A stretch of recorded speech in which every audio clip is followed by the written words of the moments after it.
یہ امریکہ کے اسٹیٹمنٹ ہیں، اوپر نیچے آ رہے ہیں، ڈونلڈ ٹرمپ کے اپنے اسٹیٹمنٹ بھی آ رہے ہیں۔ ڈونلڈ ٹرمپ نے ایک تو یہ بھی کہہ دیا جو ایران کو ہتھیار دیں گے ان کے اوپر 50% ٹیرف بھی ہم لگا دیں گے، لیکن اصل میں کیا ہونے جا رہا ہے وہ میں آپ کو بتا دیتا ہوں کہ دیکھیں اسرائیل کا، میں نے کل بھی آپ کو کہا تھا جب یہ جنگ بندی ہوئی تھی تو میں نے آپ کو یہی بات کہی تھی پچھلے ویلاگ میں کہ اسرائیل پہ نظر سب کو رکھنی پڑے گی، خاص طور پہ امریکہ کو اسرائیل کو رسا ڈالنا پڑے گا، اسے قابو کرنا پڑے گا، اسے روکنا پڑے گا کہ وہ حملے بند کر دیں، کیونکہ ایران نے جو اپنی شرائط دی ہیں ان میں ایک شرط یہ بھی ہے کہ لبنان کے اوپر فوری طور پہ جو اسرائیل حملے کر رہا ہے وہ بھی بند کیے جائیں۔ لبنان میں حزب اللہ کی اور اسرائیل کی لڑائی چل رہی ہے، حزب اللہ نے اس جنگ بندی کا خیر مقدم کیا اور حزب اللہ نے فوری طور پہ جنگ بندی کر دی ہے۔ اب امریکی میڈیا یہ رپورٹ کر رہا ہے کہ حزب اللہ کی جنگ بندی کے باوجود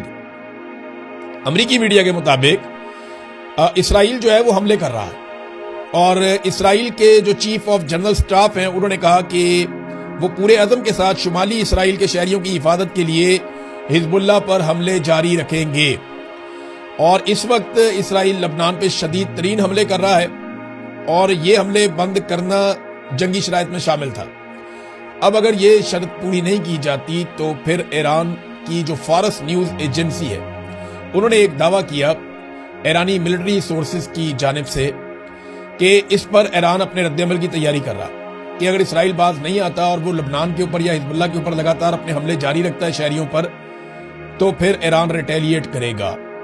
دیکھیں جنگ بندی کے بعد بھی دھماکے ہوتے رہے، کویت نے اس کی شکایت کی ہے، بحرین نے کی ہے، یو اے ای کے اندر شکایت کی گئی ہے، ایران کے اندر شکایت کی گئی ہے، ایران میں ایک اور حملہ کیا گیا اور ایران کا ایک جزیرہ ہے جہاں پہ ایک اٹیک ہوتا ہے، لوان آئل ریفائنری ہے، یہاں پہ اٹیک ہوتا ہے سیز فائر کی اناؤنسمنٹ کے باوجود ایران پہ، اس کے بعد ایران اٹیک کرتا ہے، 2-3 ملکوں میں اس کے ڈرون جاتے ہیں، وہاں جا کر ہٹ کرتے ہیں، لیکن دیکھیں جنگ بندی جب ہوتی ہے اتنے بڑی جنگ کے بعد تو اس طرح کے اکا دکا واقعات ہوتے ہیں، ان کو آپ جنگ بندی کی ایسی خلاف ورزی نہیں کہہ سکتے، لیکن جو اس وقت اسرائیل پالیسی کے تحت لبنان میں کر رہا ہے وہ بہت خوفناک ہے، اس کو پورا ویسٹرن میڈیا رپورٹ کر رہا ہے اور وہ یہ بتا رہے ہیں کہ سینکڑوں لوگ متاثر ہوئے ہیں ایک دن میں، یعنی اب تک اسرائیل نے لبنان پہ کوئی بھی ایسا خوفناک حملہ نہیں کیا تھا جو حملہ اسرائیل نے لبنان پہ اب کر دیا۔ اس حملے کی شدت اتنی زیادہ ہے اور اتنا شدید حملہ ہے کہ سینکڑوں شہری جو ہیں ان کے بارے میں بتایا جا رہا ہے وہ یا تو شہید ہو گئے ہیں یا زخمی ہو گئے ہیں، اور نقصان کا اندازہ لگانے کے لیے بھی وہاں جانا مشکل ہے کیونکہ بڑی شدید بمباری اسرائیل کر رہا ہے اس وقت۔ یہ لبنان سے خبریں آ رہی ہیں، اب اس کے اوپر ایران رد عمل دے گا، امریکہ کو فوری طور پہ اسرائیل کو روکنا پڑے گا۔ اب ناظرین آ جائیں آبنائے ہرمز پہ، یہ وہ ایک نقطہ تھا جہاں پہ آگے سب کے سینگ پھنس گئے تھے، امریکہ کی بڑی بے عزتی ہوتی تھی اگر آبنائے ہرمز نہیں کھلتی، ادھر ایران جو ہے وہ اس کو جکڑ کے بیٹھ گیا تھا، ہم اس کو نہیں کھولتے۔ اچھا ناظرین اس میں ایک دعویٰ کیا جا رہا ہے کہ اب ایران یہاں پہ پیسہ وصول کرے گا، ایران یہاں پہ $1 فی بیرل لے گا، اور کوئی کہتے ہیں اس کے علاوہ بھی فیسیں ہوں گی، اور یہ پیسہ ایران اپنے انفراسٹرکچر کے اوپر استعمال کرے گا۔ تو یہ سونے کی ایک چڑیا ہے جو ان کے ہاتھ لگ گئی ہے اور انہیں آئیڈیا ہو گیا کہ یہاں سے وہ پیسے کما سکتے ہیں۔ وہ ایک مثال ہے نا کہ کبے کو لات ماری اس کا کب بھی نکل گیا،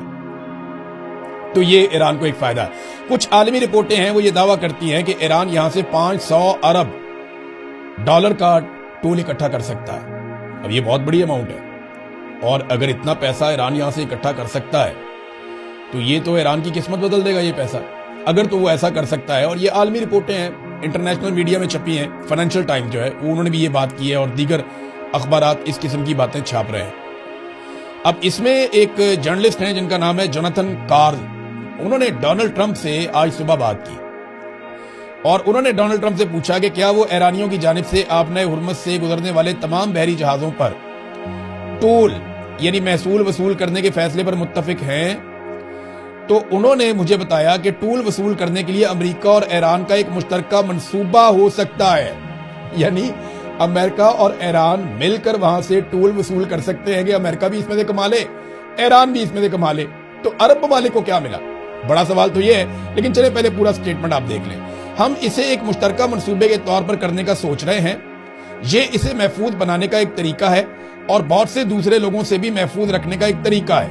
یہ ایک خوبصورت چیز ہے۔ یہ ڈونلڈ ٹرمپ نے کہا۔ کل تک ڈونلڈ ٹرمپ ایران کے ساتھ جنگ لڑ رہا تھا، آج ایران کے ساتھ مل کر پیسے کمانے کی بات کر رہا ہے، اور ایران کو مجھے نہیں لگتا کوئی اعتراض ہونا چاہیے۔ اگر تو وہاں پہ ایک انٹرنیشنل میکینزم کے تحت ایران پیسے بناتا ہے اور وہ پیسے ایران کی اکانومی میں جاتے ہیں تو ایران کو کیا فرق پڑتا ہے؟ 500 ارب ڈالر کی بات ہو رہی ہے، اگر اس میں سے امریکہ بھی اپنا حصہ لے جائے، عمان بھی اپنا حصہ لے جائے تو ایک بڑا شیئر تو ایران کو مل ہی سکتا ہے۔ عرب ممالک کے لیے مصیبت بن گئی۔ دیکھیں عرب ممالک جنگ بندی کا تو خیر مقدم کر رہے ہیں، وہ یہ کہہ رہے ہیں جی بہت اچھی بات ہے، جنگ بندی ہو گئی، اور وہ سب کو سراہ بھی رہے ہیں، سب کا شکریہ بھی ادا کر رہے ہیں۔ ڈونلڈ ٹرمپ کا بھی انہوں نے شکریہ ادا کیا، پاکستان کا بھی انہوں نے شکریہ ادا کیا، لیکن ایک بات پہ آ کے عرب ممالک کی بھی سوئی اڑ جاتی ہے۔ سعودی عرب کی وزارت خارجہ نے جو سٹیٹمنٹ دیا، انہوں نے کہا جی وہ چاہتے ہیں کہ آبنائے ہرمز اقوام متحدہ کے قانون برائے سمندری حدود 1982 کے تحت کھلا رہے، یعنی جیسے پہلے آبنائے ہرمز کھلی ہوئی تھی بالکل ویسے ہی آبنائے ہرمز کھلی رہے، اور کسی قسم کی بندش نہ ہو، کوئی وہاں پہ ٹول وصول نہ کرے۔ ایران یہ کہہ رہا ہے کہ جناب ہم اس کو کھولیں گے ضرور، ہمارا جب فریم ورک تیار ہو جائے گا، اتفاق رائے ہو جائے گا مذاکرات کے لیے امریکہ کے ساتھ، تو ہم اس کو ضرور کھولیں گے آبنائے ہرمز کو، مگر یہ ایرانی فوج کے ساتھ کوارڈینیشن کی لازمی شرط کے تحت ہوگا، یعنی آبنائے ہرمز کو 2 ہفتے کے لیے ہم کھولیں گے، لیکن شرط کیا ہوگی کہ ایرانی فوج کے ساتھ یہ سارا کوارڈینیٹڈ ہوگا، اور ایرانی فوج کی کوارڈینیشن میں یہ آبنائے ہرمز کھلے گا۔ ایسا نہیں ہے کہ پہلے کی طرح اوپن ہو جائے گا، وہ ایران نے پہلے بھی کہا تھا کہ آبنائے ہرمز اس شکل میں کبھی واپس نہیں جائے گا جس شکل میں کسی دور میں ہوا کرتا تھا۔ ایرانی صدر کا بھی ناظرین ایک سٹیٹمنٹ آیا، یہ سٹیٹمنٹ بھی میں آپ کو پڑھ کے سنا دیتا ہوں۔ ایران کے مطلوبہ عوامی اصولوں کی قبولیت کے ساتھ یہ جنگ بندی ہمارے عظیم شہید قائد خامنائی کے خون کا ثمر اور تمام عوام کے میدان میں حاضر رہنے کا نتیجہ ہے۔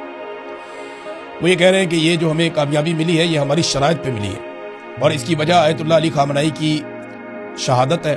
ان کی قربانی ہے، اور عوام کا اکٹھے رہنا ہے۔ آج سے بھی ہم اسی طرح ایک دوسرے کے ساتھ کھڑے رہیں گے، چاہے وہ سفارتکاری کا میدان ہو، دفاع کا محاذ ہو، گلی کوچوں کا منظر ہو، یا خدمت خلق کا شعبہ ہو۔ اور آخر میں انہوں نے ایک نعرہ لکھا کہ ہمارا ساتھ ہونا ہی فتح ہے۔ یہ ایران میں ٹرینڈ بھی کر رہا ہے کہ ہمارا ایک ساتھ ہونا ہماری فتح ہے۔ یہ ایرانی صدر کا سٹیٹمنٹ ہے، اور انہوں نے اس کو کامیابی قرار دیا ایرانی عوام کی اور ایران کی ریزیلینس کی۔ دیکھیں یہ بات ہمیں ماننی پڑے گی، ڈونلڈ ٹرمپ کو مذاکرات کی ٹیبل پہ جس طریقے سے آنا پڑا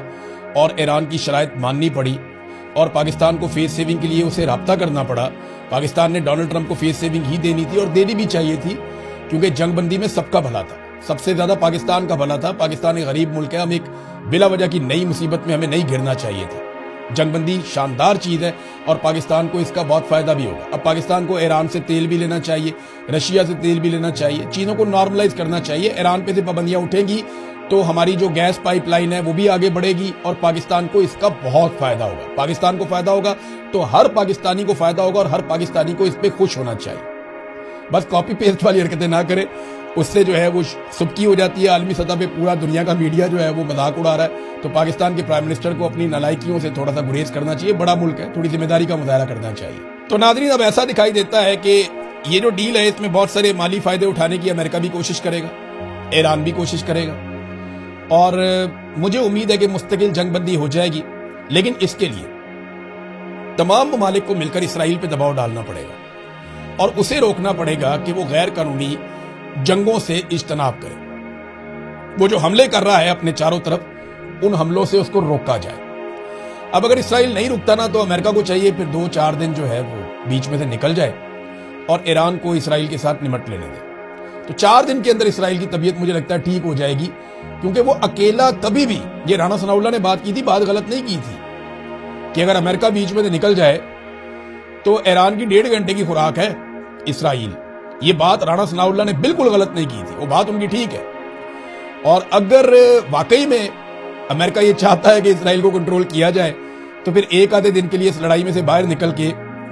ایران کو ذرا فری ہینڈ دے تو اسرائیل بات ماننا شروع ہو جائے گا۔ یہ بات ٹھیک ہے، لیکن نا ڈونلڈ ٹرمپ نے جو بات مان ہی لی ہے نا، تو اسرائیل بھی مان ہی لے گا۔ اب تک اتنے اپنا خیال رکھیے گا، اپنے چینل کا بھی اللہ حافظ۔